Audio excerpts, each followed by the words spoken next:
Today is lecture number 8 of this Introduction to Physical Metallurgy class. And today's menus are like this: crystalline versus non-crystalline materials with examples, and isotropic and anisotropic property in crystalline materials and its reason, and property of crystalline materials with examples. So from the previous lecture, we have initiated a topic that is different types of material on the basis of arrangement of atoms in them, right? How atoms are arranged in them, right? Whether the atoms are arranged in a periodic fashion, in 3 dimension, as well as they have a long range order arrangement, then those category of materials are crystalline materials, right? And if the arrangement is short period, or there is a short range order arrangement is there in the material, and there is no periodicity in 3 dimension in the material, those are called amorphous material or non-crystalline materials, right? The best example which I have given is metallic materials, right? All the metals we deals with, right? The alloys, basically those are crystalline materials, and certain ceramics are also crystalline materials, right?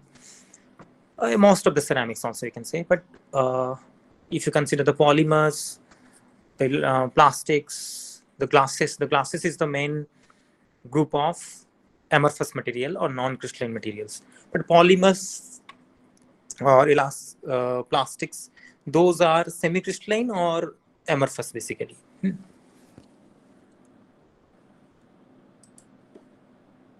also we have discussed that if a material is a crystalline material, then it may have lot of grains in it, or it may have a single grain in it, right? If the material have single grain, or that is a single crystal is there, or the entire material is made up of single grain or single crystal, that is called monocrystalline materials or single crystal simply. But if the material is made up of lot of grains or lot of crystals, those are called polycrystalline. Poly means many and crystalline means crystals, fine. And if you remember, we also have talked about those grain boundaries, a lot of things about grain boundaries, right? And if you have to remember that this grain boundary is basically a defect. You have to remember that, it is a defect, or you can call it as a crystalline defect or lattice defect also if you want, because lot of things are connected to these defects. We'll study in coming lectures. Those are very interesting. So if you remember the single crystal, right? Single crystal materials or single grain materials. So how to identify a material is a single grain materials or single crystal materials? This is the answer. Orientation of lattice vector in one part of the material is same to that of the any other part of the materials, right? In any, you choose any part, or you choose one end and you choose another end of the material, you will find out that the lattice vector orientation is same, completely same, right? Or in another way I can say like that, suppose like you understand a particular grain or a particular single crystal will be having lot of unit cells, for example. Unit cells, we'll discuss that in coming lecture. So all the unit cells will be having same orientation, or orientation of the lattice vector will be completely same, right? And what is the lattice vector? It is simply a vector joining two lattice points. And what is lattice and lattice point? We'll discuss that in the coming lecture. And this is a very interesting line. Single crystal do not have grain boundaries. So what I have told that grain boundary is basically a defect, right? If you remember how grain boundary formed, right? When two crystals grow simultaneously adjacent to one another, when they meet, that becomes the grain boundary, right? So grain boundary is a disturbed region basically. There is a randomness of atoms will be there, right? Atoms are arranged in a random way, not in a periodic way or ordered way, right?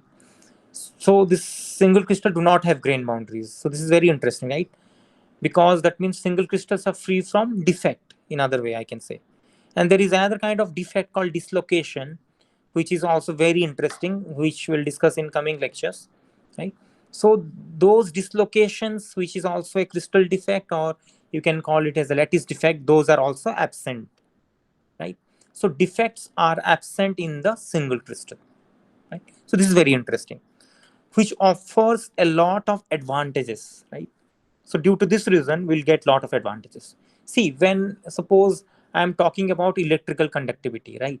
So in case of electrical conductivity, if the material is of polycrystalline materials, so what will happen? The electron flow will be getting scattered away by the grain boundaries, right?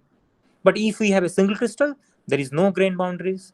So the electrons can easily flow from one end to another end of the materials, right? Without any scattering. So you can call like this, the thermal, electrical conductivity will be good and thermal conductivity will be also good in that way, right? In case of a single crystal material, right? And because of presence of grain boundaries, the polycrystalline materials are slightly less electrical conductive, right? Or thermal conductive, right? Because of this grain boundary. And second one is the photons, right? Photons, you understand, that is packet of energy, which visible lights also contains a lot of photons, right? So because of this grain boundaries, the photons are also get scattered, right? The same example I have given in earlier lectures, if you remember, single crystal alumina and polycrystal alumina, right? So now you understood the point, right? Single crystal alumina means there is no grain boundaries is there, right? So the photons can easily transmit without any scattering, right? But in polycrystalline alumina, what happens? A lot of grain boundaries are present, and grain boundaries scattered the photons, right? So that's why the single crystal is transparent, but polycrystalline is not transparent. It may be translucent, basically.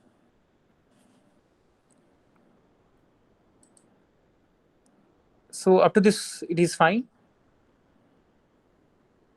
Yes, sir.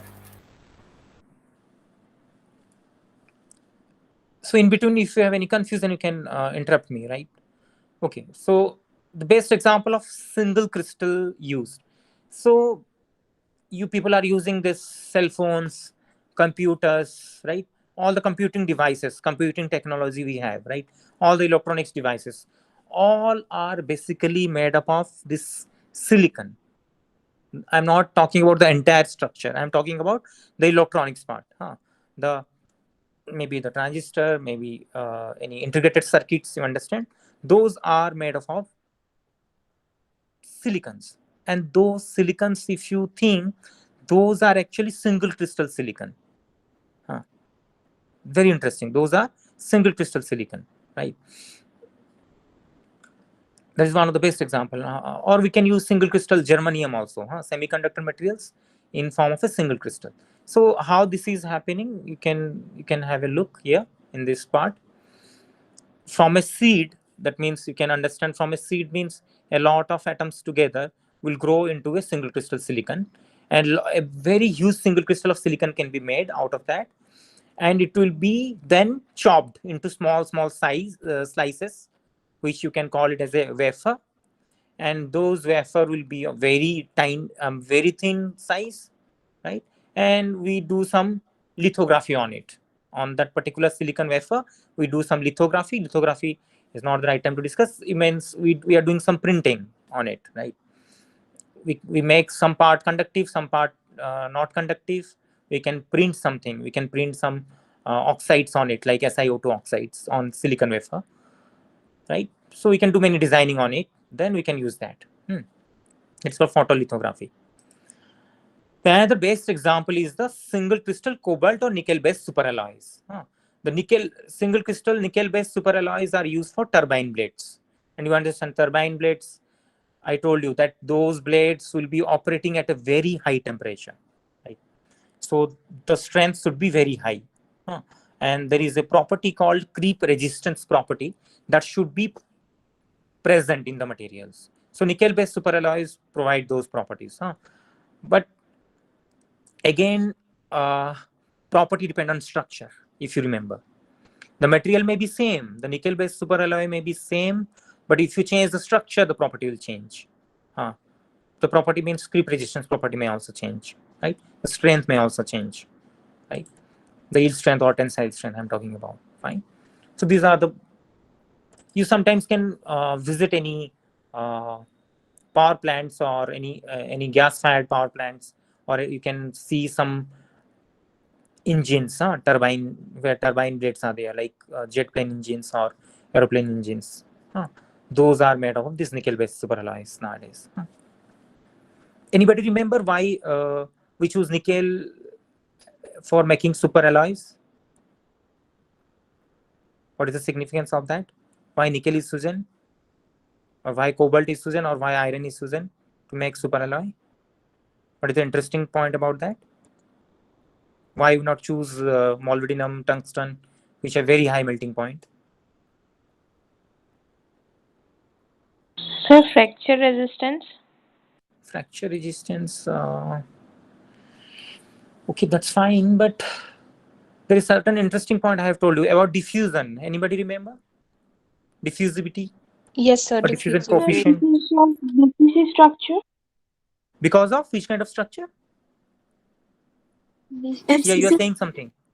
FCC or BCC? BCC. BCC. Do you remember in between FCC and BCC which one is open and which one is closed? FCC is Yes, closed sir. packed structure. Yes, BCC is FCC is open. closed pack structure. Very good. And BCC is an open structure. So diffusion will be easy in which case? BCC or FCC? BCC. Very BCC. good. BCC is an open structure, so atom finds easy path, or is a lot of empty sites are there, so atoms can easily move in a BCC material. But if it is an FCC, then diffusion will be slow or difficult, right? So nickel, cobalt, and iron, they possess FCC crystal structure at high temperature, right? Yes, Yes, sir. Now sir. anybody, okay, if diffusivity will be poor or diffusivity will be hindered, then what will happen? The failure will be not there, because high temperature failures are basically due to creep failure, and diffusion is that is due to diffusion also. If diffusion will be there, then creep failure will be there. So that means anyhow we have to prevent the diffusion. So this is one of the way. That's why we are using cobalt, nickel, or iron as a superalloy. They can operate at a very high temperature without this creep failure, or we can provide creep resistance property to those materials, right? It is okay now. Yes, sir. But in Yes, case sir. of tungsten, molybdenum, they may have high melting point. Titanium also may have high melting point, right? But those we don't use. Why? Because, what is the answer? Tungsten, molybdenum, titanium, or vanadium, those have also high melting point, but we don't use at high temperature because of BCC structure. Yes.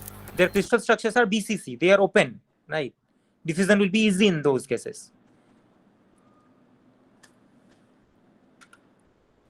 Now this is a very good example. Just have a look at this slide. The evolution of jet engine turbine blades, which I was talking about here. Can you figure it out? This one, and this one.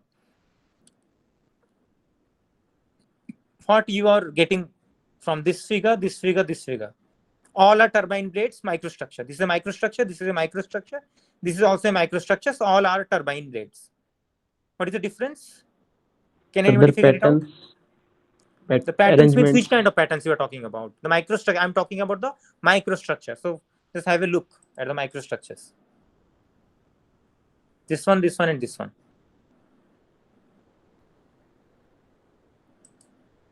When I'm talking about microstructures means, what should come into your mind first? It is visible. It is clearly visible. You can see.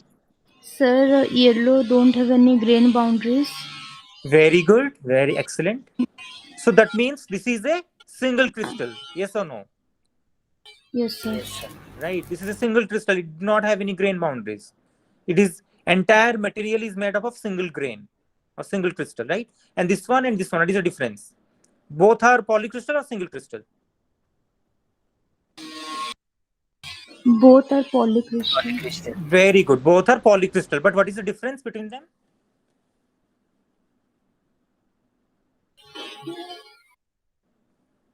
Here lot of grains are here, right? Yes, sir. We have lot of grains, but we have few number of grains.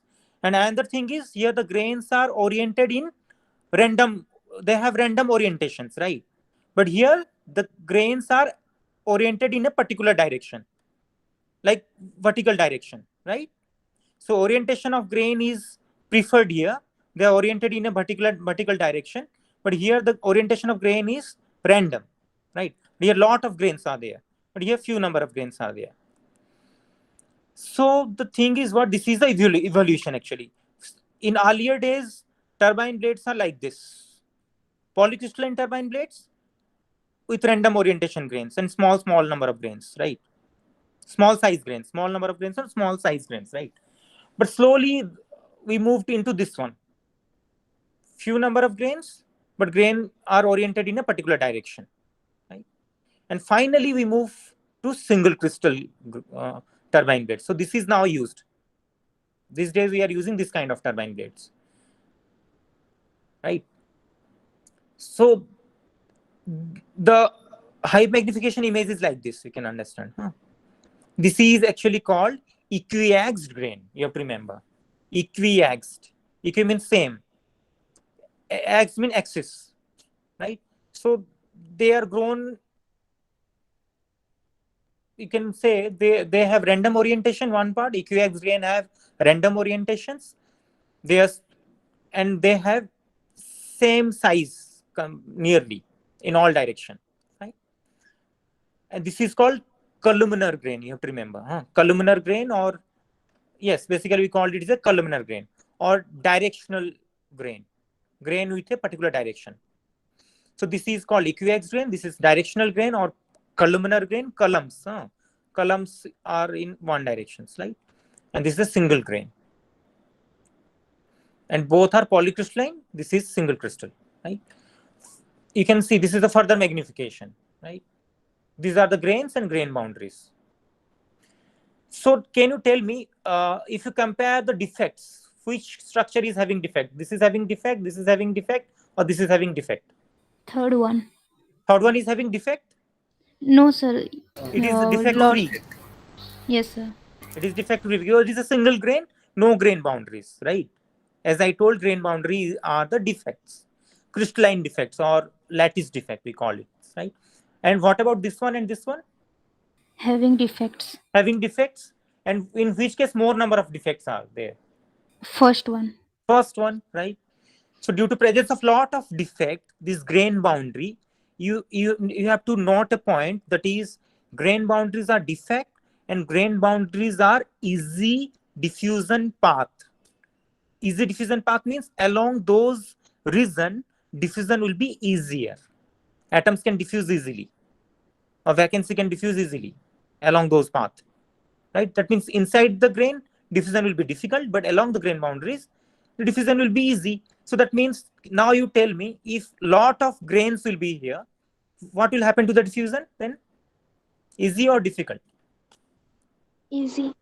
Easy, right? Why? Because lot of grain boundaries are there. Smaller is the size of the grain, lot of grain boundaries are there, lot of diffusion may happen, material may fail. The material will fail by creep failure. So that's why the turbine blades are not made up of multiple grains or polycrystalline grains. So they have converted into this one finally. And what is the problem with this one? This one have certain advantages. Good fatigue strength has been obtained by using these directional grains. But these grains are also bigger. If you remember, coarser grains are also not good, but sometimes good for creep resistance. We'll discuss that maybe in coming class, but this provide you high creep resistance and this provide you very low creep resistance. And this is also not provide you good resistance to creep. And another problem with this one is there is a concept called grain boundary sliding, or people call it grain boundary sliding basically. One grain will slide past another grain. The grain will move. When you apply load, the grain will move. That is another issue. Here there is single grain, there is no problem, right? But here multiple grains are there, so grain can easily slide past one another. that leads to creep failure again. So these are the major issue with this material, this kind of microstructures. So now microstructures has been modified to this one. So this is the turbine blade we are using. You can see, can you people getting the answers here? You can be able to see the big grains are elongated in this directions, vertical direction. It is visible. Yes, sir. Yes, sir. Because the grains are so big that it is easily visible through naked eyes also sometimes. But this one need to get, you need to go for high magnification. And so these are the turbine blades. You can see these are single crystal turbine blades, but you can imagine these are also expensive. Why? The designing is very complicated. It is very difficult to design the blades made of single crystal like this. These are single crystal turbine blades. The steam will bombard, or the hot gases will bombard here, and it will rotate. These are individual blades. These are individual blades. They'll be connected to the engine. Anyways, so can you people figure it out now? This one, what is this showing? Yes, sir. Right. This is already written equiaxed crystal structure. You can see the white and dark are the grains, different grains, and they have different orientations. And you can see this white and dark are also grains, but they have elongated. They have formed in a particular direction. And this is a single crystal. So now, if I will provide you a microscope, a high resolution microscope and high magnification microscope, can you people identify whether the material is a polycrystalline or a single crystal? Can you find it out easily? Yes, sir. Yes, sir. Yes. So just by looking at the grain boundaries, right? Whether the grain boundaries are absent or present, right? And do you people remember how the grain boundaries will be visible? By which technique we have to do? What we need to do to reveal the grain boundaries? During the sample preparation, I have told you that. While preparing a sample for microstructural study, you need to polish it to obtain a mirror finish surface. So after getting a mirror finish surface, can we able to see the grain boundaries?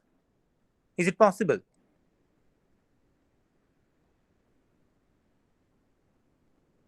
Just answer me, yes or no. It is possible?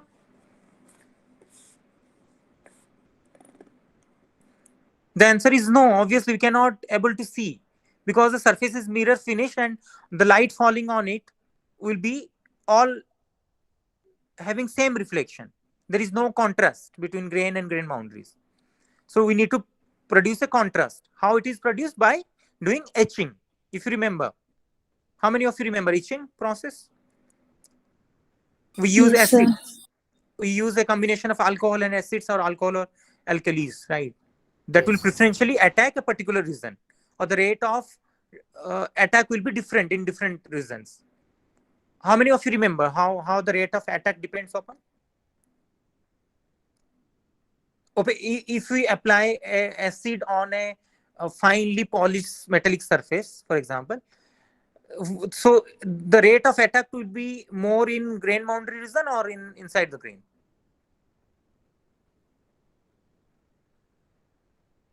The acid attack rate will be more along the grain boundaries or inside the grain, or it will be equal? Grain boundary will have a faster attack. Okay, along the grain boundaries, the attack rate will be higher. So what is the reason? Because of high energy, right? You have to remember those important things. Because the grain boundary region is a high energy region. That's why the atoms are more active over there, right? They will attack more easily, right, along the grain boundaries. But inside the grain, the attack will be less. So that will bring a contrast, obviously. Because along the grain boundaries, the atom will get dissolved. So there will be some valleys, right? Groups will be there. The light which falls on the groups or the valleys will get scattered away. But the light which falls inside the grain will not get scattered away. It will come into our eyes easily. So there is a contrast, bright and dark. The grain boundaries appears will be darker, but the inside the grain part will appear as brighter somewhat. You people get my point? What I'm saying? Yes, sir. You can able to easily see this feature. You can see the grain boundaries are darker, right? It is visible or not? Yes, But sir. inside the grain it is brighter or white part.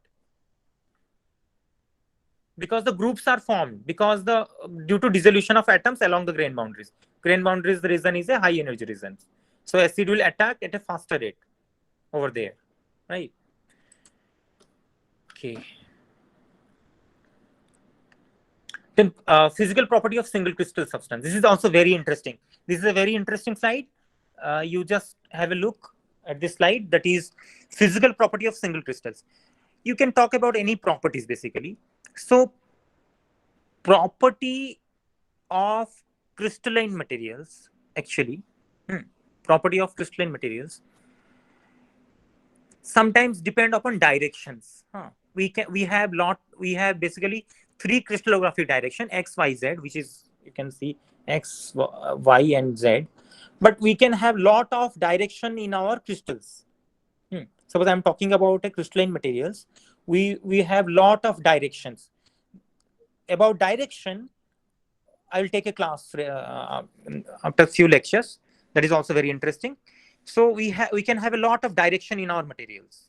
You can call it as a crystallography direction, or you can call it any direction in our materials, right? So some properties are dependent on directions, and some properties are independent of the direction. Basically, what I meant to say is, you can see the elastic modulus or electrical transmittance property or thermal expansion coefficient.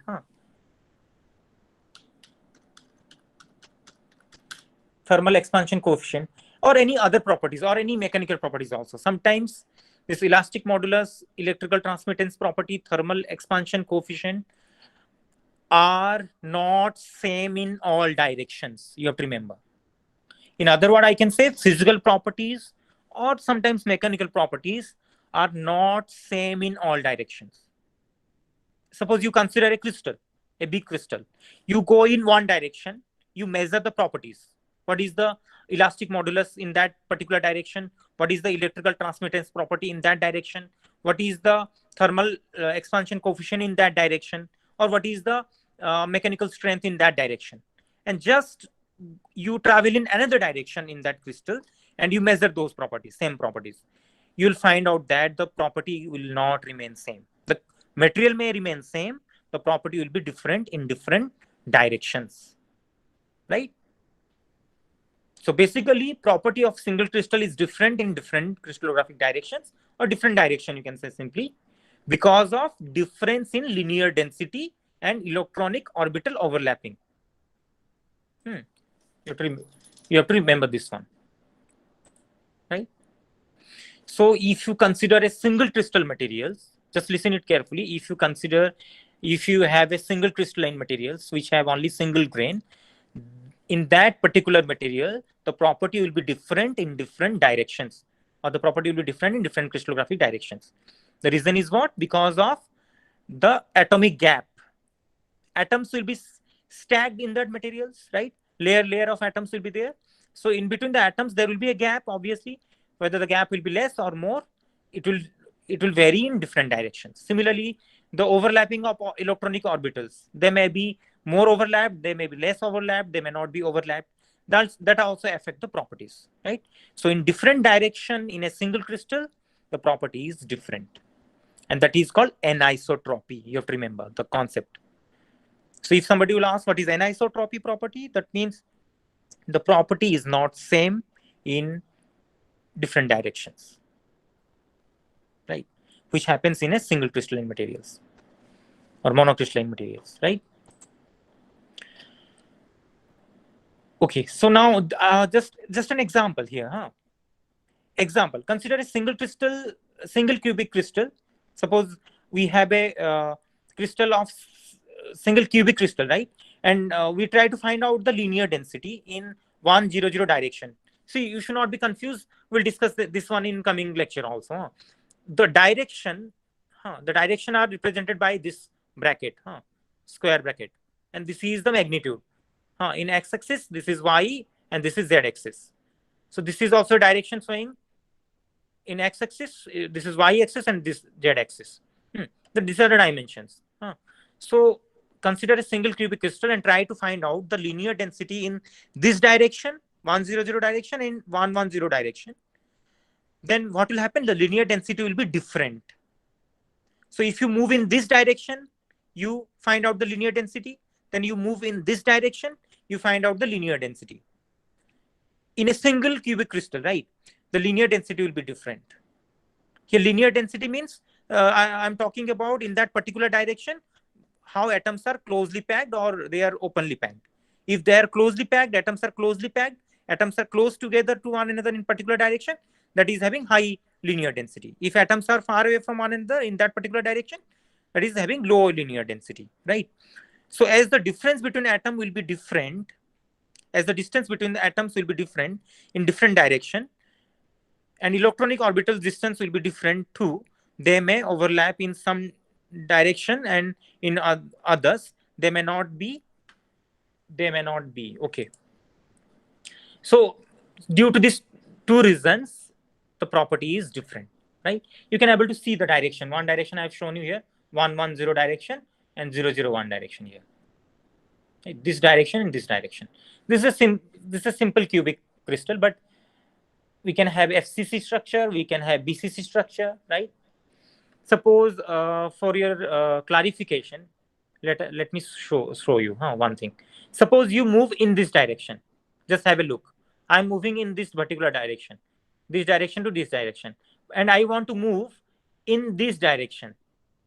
Can you people tell me in which direction linear density is more and in which direction linear density is high, or both have same linear density? This is one direction and this is another direction. Can anybody figure it out? This is a face-centered cubic unit cell. Shall I repeat it? Yes, sir. Suppose you consider this is one direction. From here to here, this is one direction, and I am taking a direction in this way, in a diagonal way, here to here. So linear density will remain same or different? Or if it is different, in which we have a high linear density and which we have a lower linear density, in which direction? So in this direction, and this is one direction. Otherwise, you take this direction and this diagonal direction. Can anybody figure it out? Okay, if it is a complicated one, otherwise let me take this example. You take, this is the body-centered cubic structure. No? Atom is present at the body center. If you move in this direction and you move diagonal direction, suppose from here to here, the atomic density will remain same or different? Different. Very good, different. Similarly, here also, at the face center, we have atoms. And corner also, we have atoms. So if I will move in this direction and I will move in this direction, the atomic density will remain same or different? Or linear density will different. Very good. Because of the position of the atoms. Here, the atoms are closely packed. You can see in this direction. In this diagonal direction, atoms are closely packed. But in this direction, atoms are not closely packed. They are somewhat far away. Right? So property will remain same or different? Different. Very good. So if suppose I want to push the atoms in this direction and I want to push the atom in this direction, in which direction the atomic push will be easier? Can anybody figure it out? Sir, diagonally. Diagonally, very good. Why? Because atoms are closely placed, right? You just push a little, the atoms can move easily. But in this direction, the atoms are far away. So it will be difficult. It will require more energy to push. Right? So the conclusion of this topic is what? Single crystalline materials are basically anisotropic. If you go in different directions, the property will be different. Fine.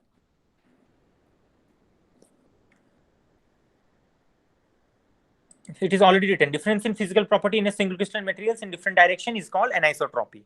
So single crystals are anisotropic. Point to remember. In a single crystal, if two directions are, this is a very interesting point you have to remember.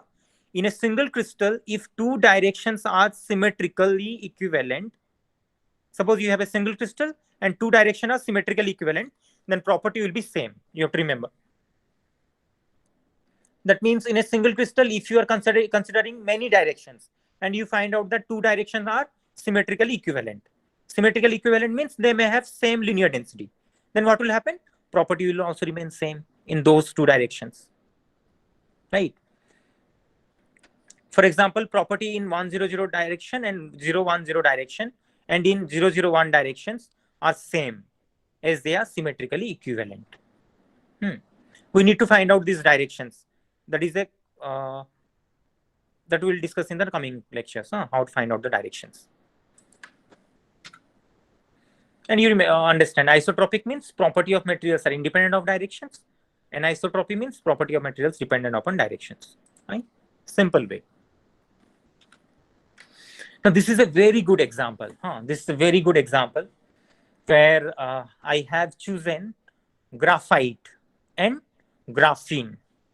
Graphite and graphene both are same material, carbon.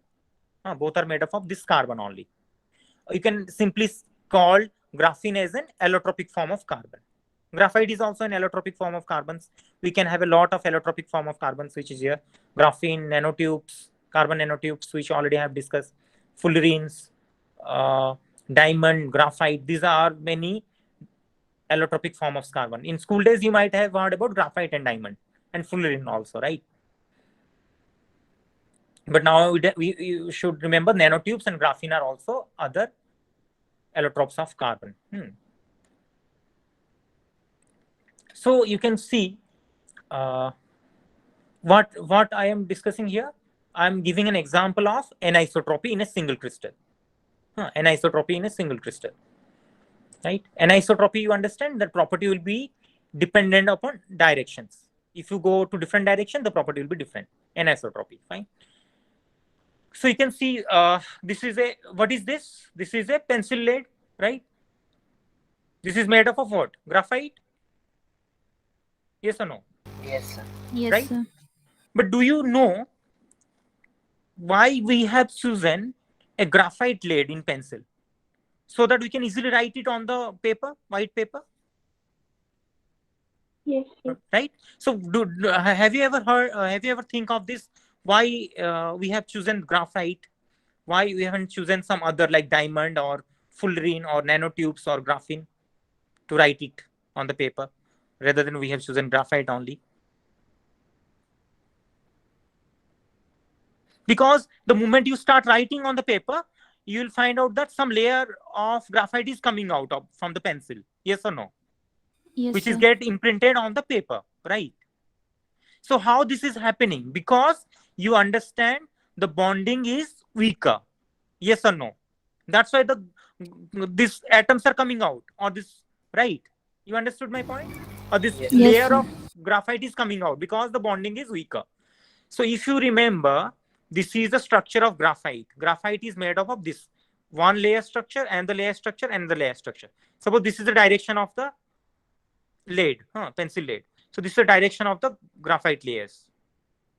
This is one layer of carbon. This is another layer of carbon. This is another layer. You can see this is a hexagonal carbons. They are bonded like this. So in between this layer, which kind of bonding is present? How many of you remember? Covalent. Covalent Van der bonding. Waal Van der bond. Waal bonding. Just recall while I was talking about bonding. This is one layer of carbon. This is another layer of carbon. This is another layer of carbon. Right? These layers, that means we will have multiple layers. I have shown you these 3 layers. We will have a lot of layer of this graphite sheet, you can call it, right? So lot of layers will be here, right? And all these layers are bonded by a weak force of attraction. That is van der Waal force. Van der Waal force is a physical force, right? The force of attraction is very weak, right? But what about this kind of bonding? Bonding in one single layer.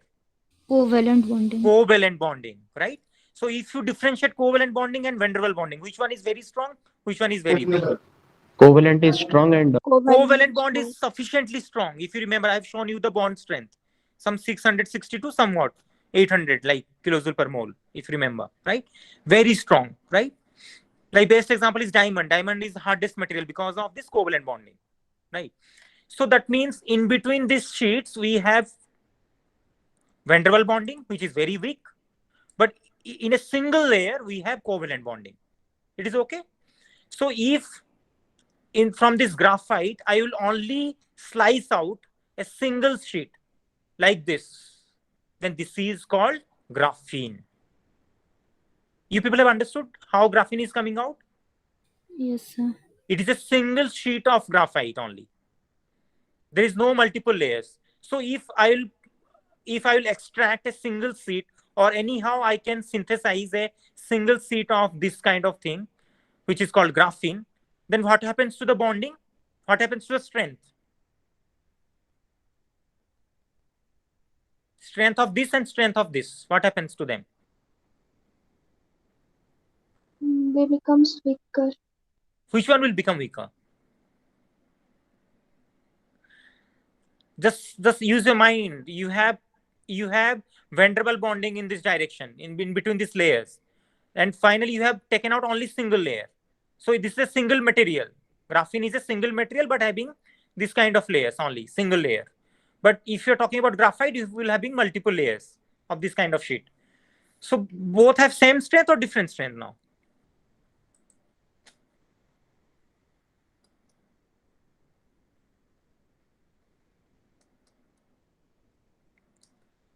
Both will have different strength, obviously, no? You can understand this is a single layer, right? Only covalent bonding is there. Covalent bonding is very strong. Now you are making a material made up of graphene, right? Then which kind of bonding will be present? Only covalent bonding will be there? Yes or no? Yes. Yes, sir. Suppose nowadays, if you go to any branded shop like Nike and those, right?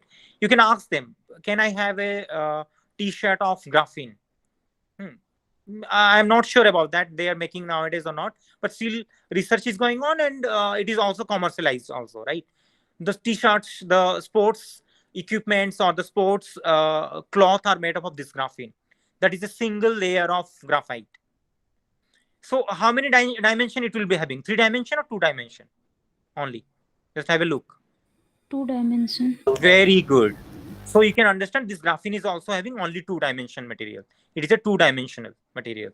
So it is very strong. Why? Because of covalent bonding. This bond cannot break easily, right? But if I'm talking about graphite, how graphite is getting break into small layers? Because of van der Waals bonding between them, right? You understood my point now? Yes, sir. Yes, sir. Right. So the diagram is over here also. You can see this is one layer of graphene and this is another layer of graphene. They are bonded by van der Waals bonding, which is very weak, right? This bond can be easily broken down to produce one single sheet. But this single sheet cannot broken down easily because of very strong covalent bonding. It is okay now, I think? Yes, sir. So what you got? What you got here? Well, can anybody find the conclusion from this? The property is anisotropic or isotropic in case of graphite? Now, suppose you have a single crystal of graphite, the property will be same in all direction or different? Different.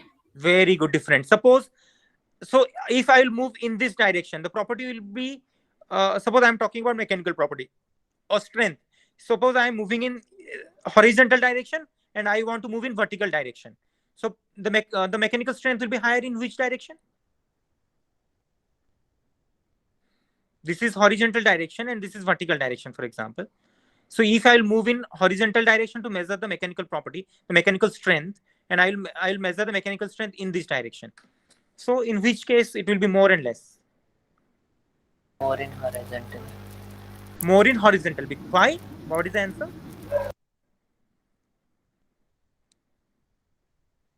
Why? What is the Because reason? they are covalently bonded. Very good. Horizontally. Because of the covalent bonding in horizontal direction, the strength will be maximum. But if we move in vertical direction, the bonding are van der Waals. So the strength will be less. Material is same. It is a single crystal, but in different direction, the property is different. Similarly, the thermal conductivity also maybe varies here. You can search from the internet how thermal conductivity is varying in vertical direction, in horizontal direction, right? It has been seen that a single graphite layer, which is graphene, have a very good thermal conductivity, very good thermal conductivity. That's why they are using making this sports cloths, right? So that it can control our body temperature. Sometimes in our body, the temperature generation during exercise or during running is different.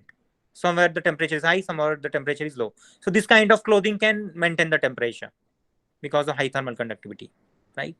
And they have excellent strength. Can anybody tell me now, what about the density? The density of a graphite and density of a graphene. They will remain same or different? Different. Very good. So which one will having low density? Graphene. Graphene. Obviously, it is a single sheet, right? A single sheet of graphite is graphene, which is two-dimensional material, and it is having high strength.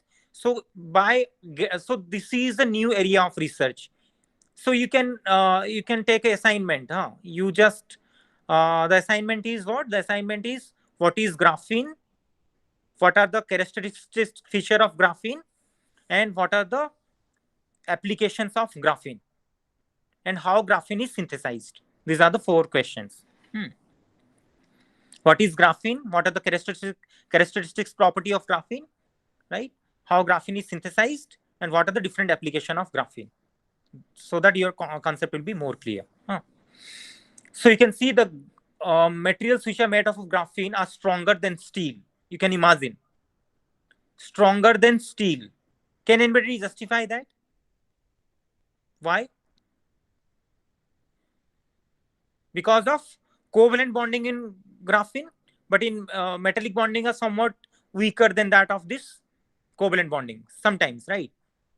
And they are very lightweight. This is also very interesting. Graphene is very lightweight as compared to that of steel. And extremely good thermal conductivity. So by making graphene from graphite, we are getting a lot of advantages. Our density is decreasing, the strength is increasing, having good thermal conductivity also. And it is stronger material than steel also, you can understand.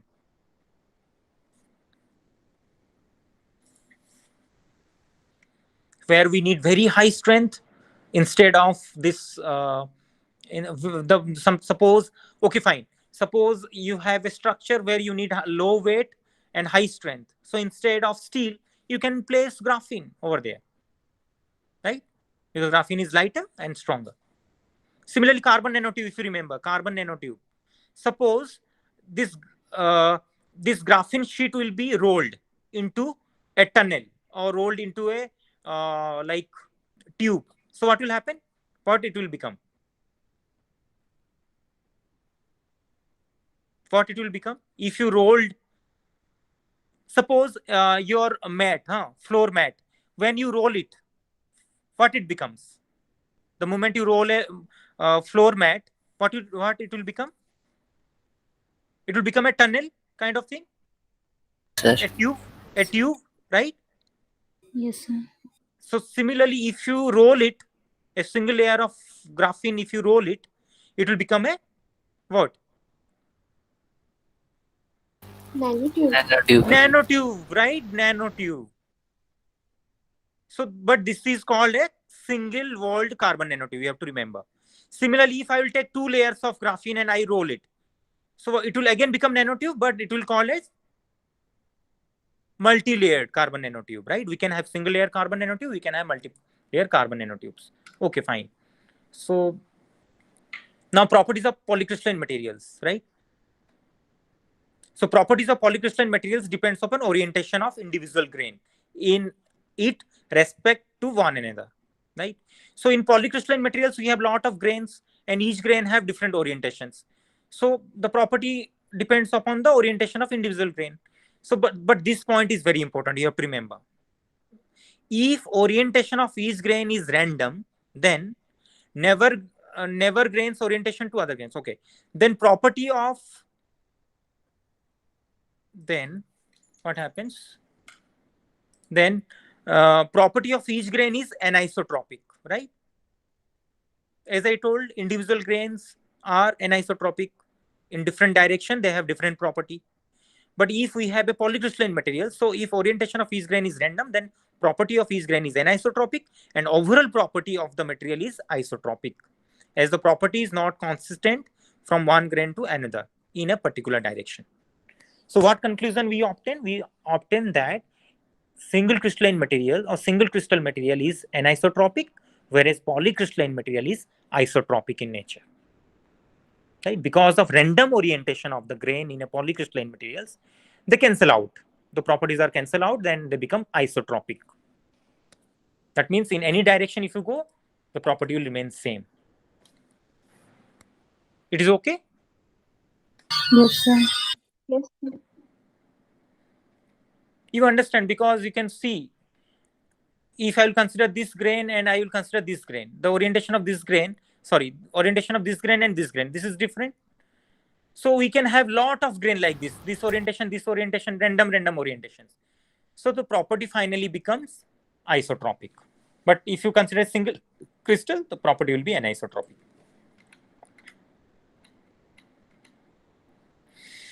Now, random oriented grain versus grain oriented in one direction only. So you can see this structure. This is an ingot. This is technically called ingot. So this ingot is obtained after solidification. After solidifying a liquid metal, for example. So this is a single crystal or polycrystal? First tell me. Polycrystal. Very good, polycrystal, because lot of grain boundaries are visible. Lot of grains are visible, right? And this is a roller and this is another roller. This material is passed through this roller. So now what is happening to the grain structure? Can you identify it? Initial grain is this, final grain is this. What happened to the orientation? Can you tell me? Can you compare the size of grain? Okay, size of the grain has been reduced. I am asking the orientation. What is the orientation here and what is the orientation after rolling?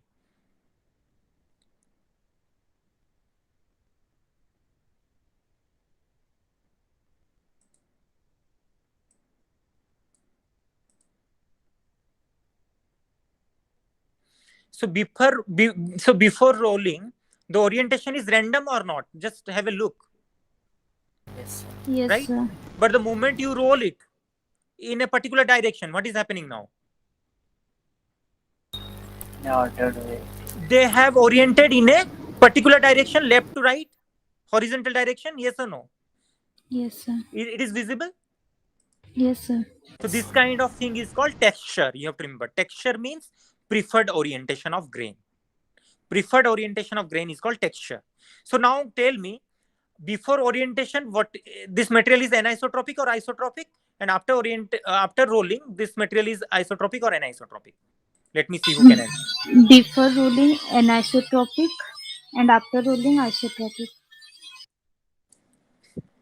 Again, think of the previous slide, what I have told. Both are polycrystalline. Right? Material is same. Before rolling, you have grain of random orientations. But after rolling, the grain will be oriented in a preferred direction or a particular direction. So once it is a polycrystalline material, first of all, you have to see whether the material is single crystal or polycrystal. If it is single crystal, this is anisotropic. If this is polycrystal, this is isotropic. No, I told you. Right? Yes, so this property will be isotropic or anisotropic? Isotropic. Isotropic, why? Because if you consider individual grain, suppose I am considering this grain. This individual grain is anisotropic. This individual grain is anisotropic.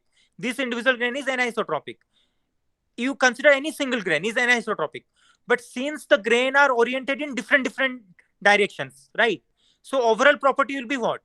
Isotropic. Right? Very good. So this is an isotropic materials because of random orientation of grain, and this is a polycrystalline material. But the moment you rolled it through a roller, you squeeze it, and grain has been oriented in a particular direction. Now this is isotropic or anisotropic? Isotropic.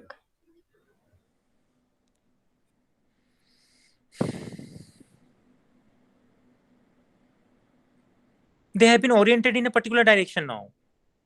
The randomness has been gone. So again, Yes, they sir. will become anisotropic.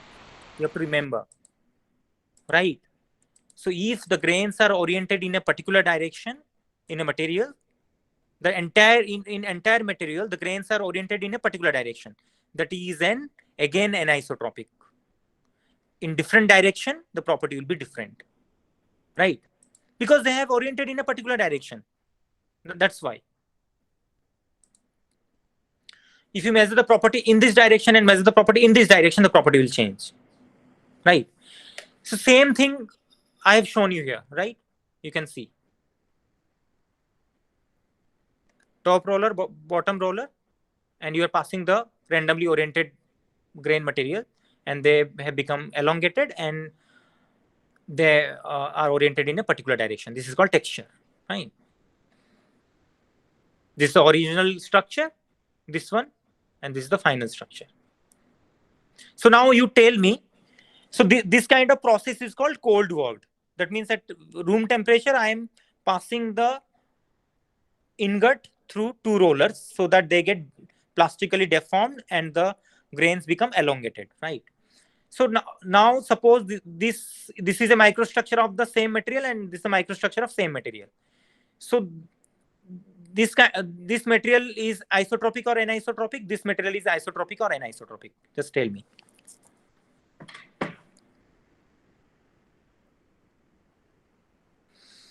Both are made up of same material, and this is the microstructure. This is a microstructure. So this material is isotropic or anisotropic? This material is isotropic or anisotropic?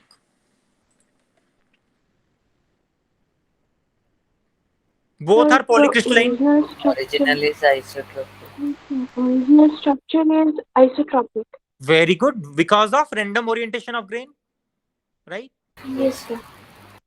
But if I will consider a single grain, it will become isotropic or anisotropic? Anisotropic. Anisotropic. Very good. So if this is a polycrystalline materials and grain have been oriented in different orientations, so finally the material become isotropic. Isotropic. What about this one? This is isotropic or anisotropic? Anisotropic. Anisotropic. Very good. Anisotropic. Why?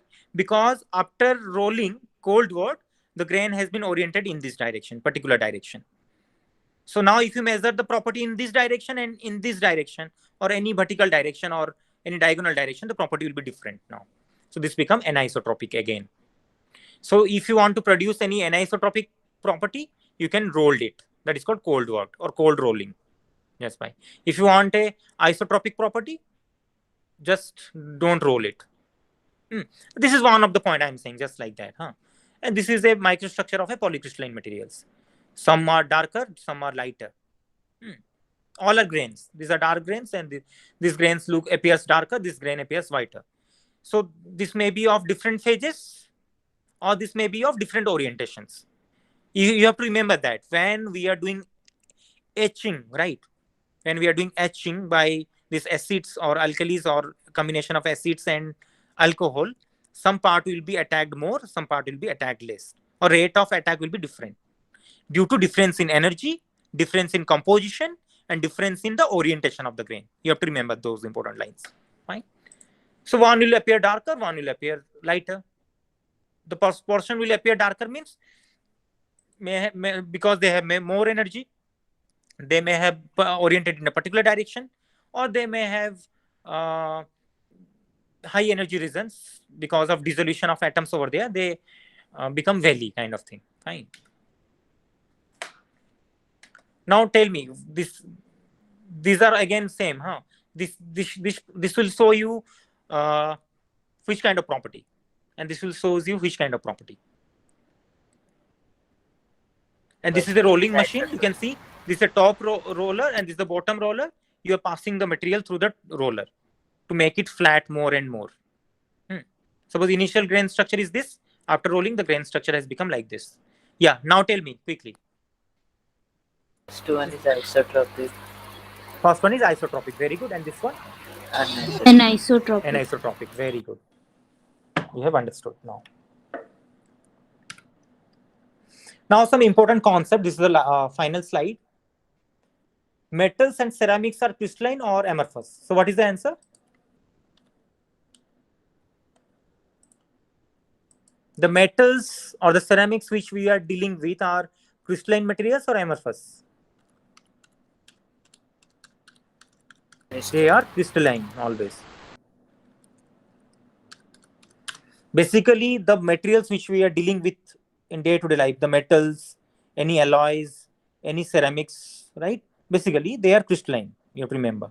Basically, they are crystalline. But we can make them amorphous if we want by changing the processing route. I'll tell you later. The next question is that means if you take a single pure metal and you prepare a metallography sample and you look under a microscope, so what you will see? What you will see? The grain and grain boundaries, right? Right, because they are crystalline materials and they're polycrystalline basically. They are basically polycrystalline.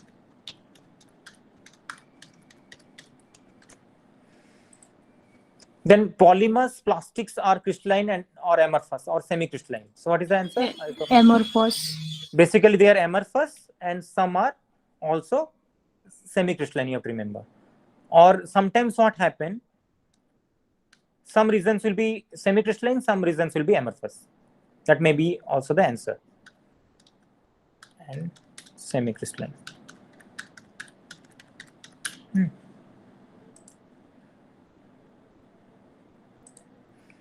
In metallic materials and in ceramics materials, there is a long range ordered arrangement will be there. But in case of polymers, there is a short range arrangement will be there. Then glass are crystalline or amorphous? What is the answer? Amorphous. Amorphous, very good.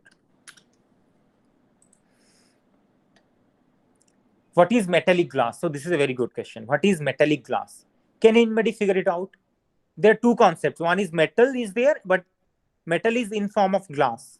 So what maybe the metallic glass is? Can anybody figure it out? We have talked about metals are crystalline. We have talked about glasses are amorphous. Now I am talking metallic glass. So what may be the situation? Semi-crystalline. Semi-crystalline, okay, you thought of semi-crystalline. But one thing I have told you that the metals we deal with are polycrystalline, but we can make them amorphous if we want by changing the processing route. So that means what? Metallic glasses are those metallic materials which are amorphous in nature or which are non-crystalline. That means which thing will be absent in the amorphous material? Can you tell me? In amorphous material, what will be absent in a microstructure?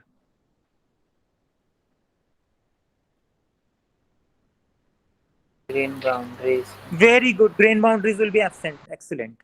Right? So in metallic glasses, similarly, your grain boundaries will be absent because the metallic materials has become amorphous now. So if your question is how we can convert a metallic material into amorphous or non-crystalline, just a single example, let me tell you, just by doing rapid cooling of the molten metal. We take molten metal and cool it very rapidly, very fast rate of cooling, like 10 to the power 6 Kelvin per second. You can imagine how fast the cooling rate is.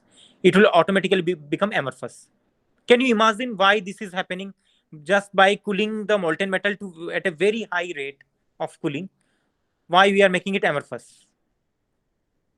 What may be the reason? Because atom do not find time. What? For what? Because atom will not find time to sit in a particular positions. In a crystalline materials, what I have shown you earlier.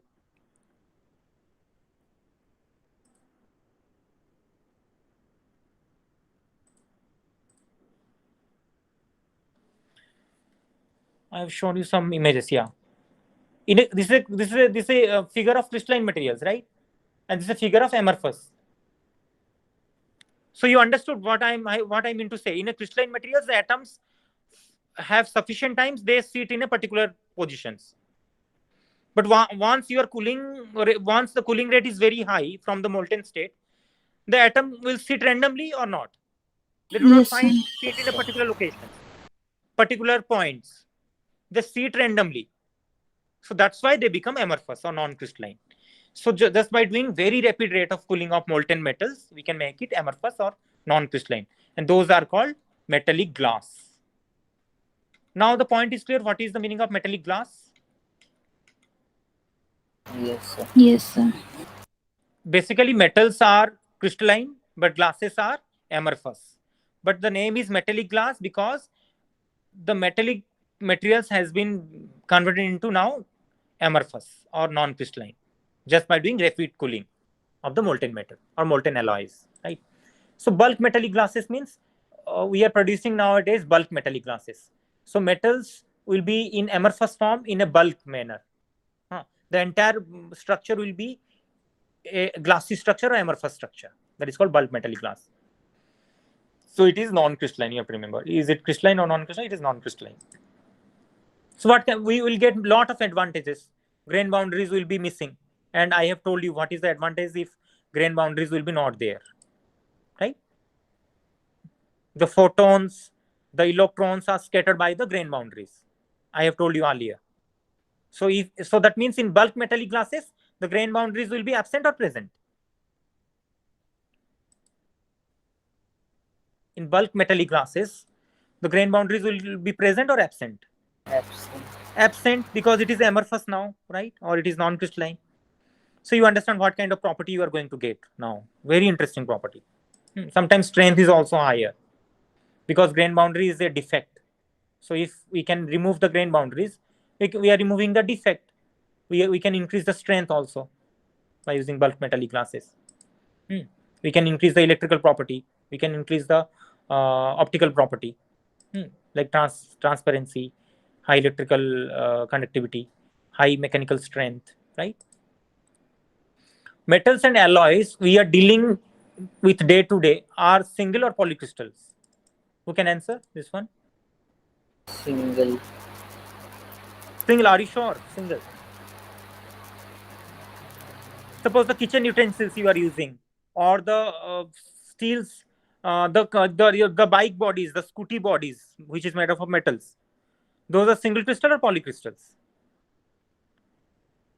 Those are basically polycrystals. You have to remember those things. To make a single crystal, the process is very expensive. It will give you very good benefits, but the process will be expensive. So we never convert polycrystal into single crystal unless we desired high creep resistance property, like in case of turbine blades. Turbine blades should made up of single crystal because we want to prevent creep failure. We want high creep resistance. Because we have to run the turbines for many years, not like 2 days, 3 days. You understood my point? Yes. Yes, sir. It depends upon applications, actually, area of applications, or where you need high service life. In that case, you can make it single crystal. But basically, the materials we are using are polycrystalline. They have lot of grains and grain boundaries. You will have a look when you come over here. There is a lab called Physical Metallurgy Lab. You will see that. Now, properties of a pure crystalline materials. Actually, properties of pure crystalline materials. Okay, anyways. So properties of pure crystalline materials are what? They have long range order, arrangement of atoms will be there. This is the first point.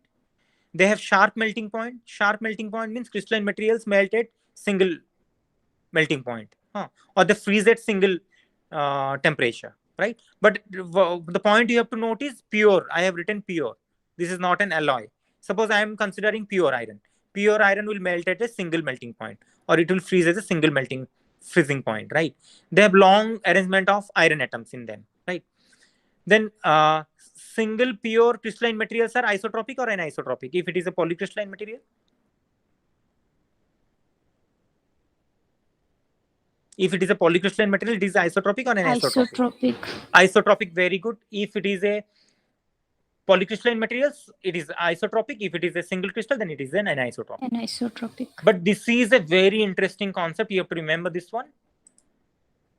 This thing you'll study in higher semester. Suppose suppose you are working in an industry, your boss provide you two materials, and he told you that these two materials are same material.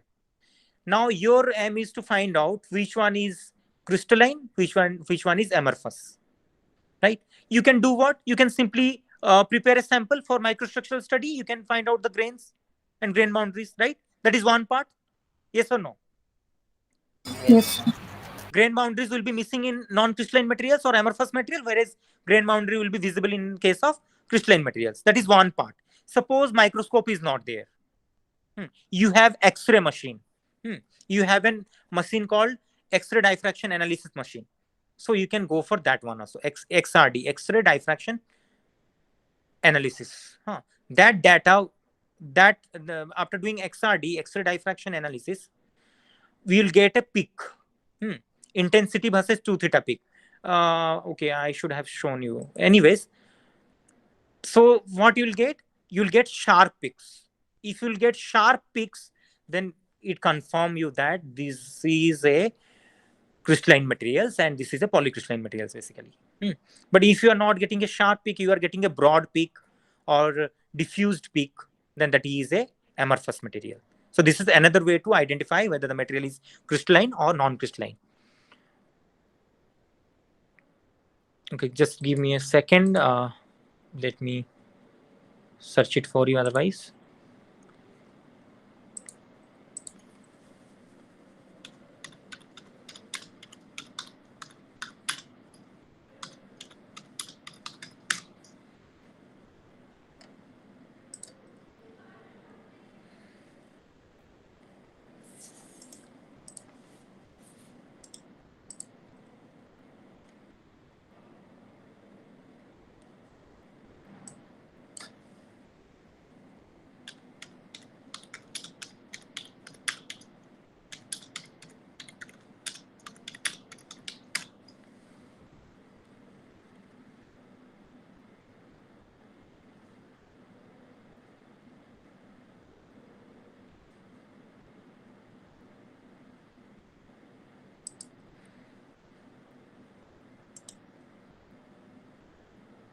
Okay.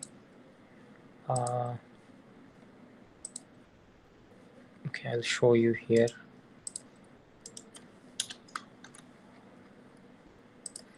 Just have a look at this one. This is one part, and the part is this one.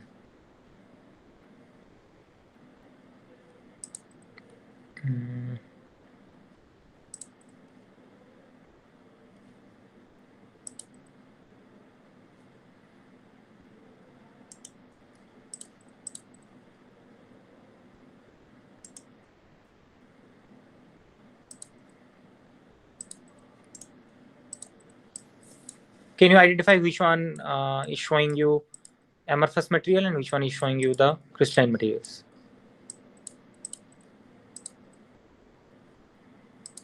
Tell me.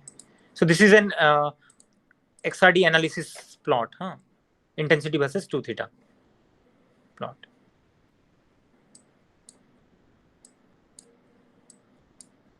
Second one is showing crystalline. Very good. Second one is showing crystalline, and first one is showing you amorphous kind of thing. Because by looking at the sharp peaks, you can see that the peaks are very sharp here, pointed peaks, right? So this is not the right time to discuss why these sharp peaks are coming. When we discuss about the Bragg's law, we'll discuss that. So this is a reference. But the first one is somewhat border. The peak is not so sharp.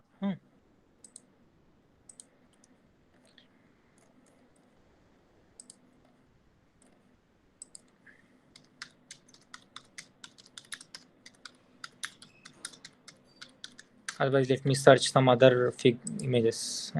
Just wait. Okay, this one is very excellent.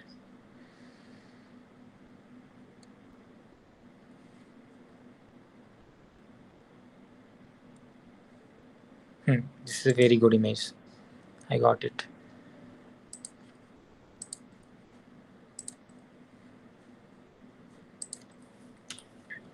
Now just have a look at this one.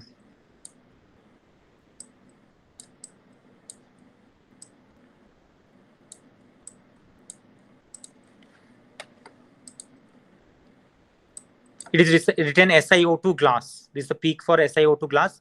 This is the peak of quartz. Can you tell me which one is crystalline and which one is amorphous? Quartz. What is quartz? Anybody know what is quartz?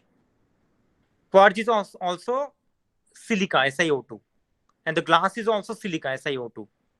But what is the difference? Just have a look at the peaks.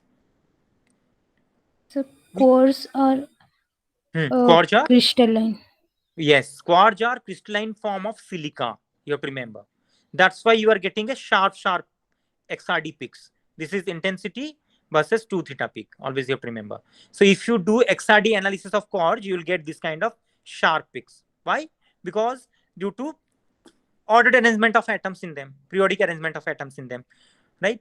But in case of silica, which is amorphous only, you will get a broad peak.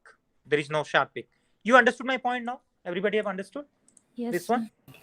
Yes, So you have to remember. So this is one of the way, by doing XRD analysis, by looking at the intensity versus 2 theta peak of XRD analysis, we can identify whether the material is crystalline or whether it is amorphous, right?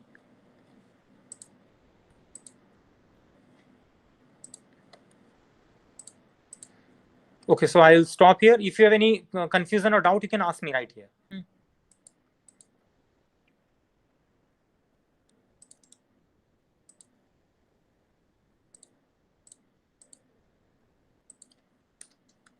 This is another reference.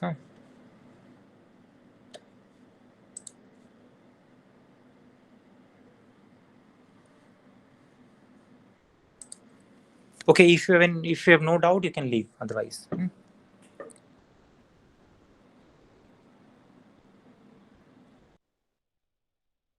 Thank you, sir.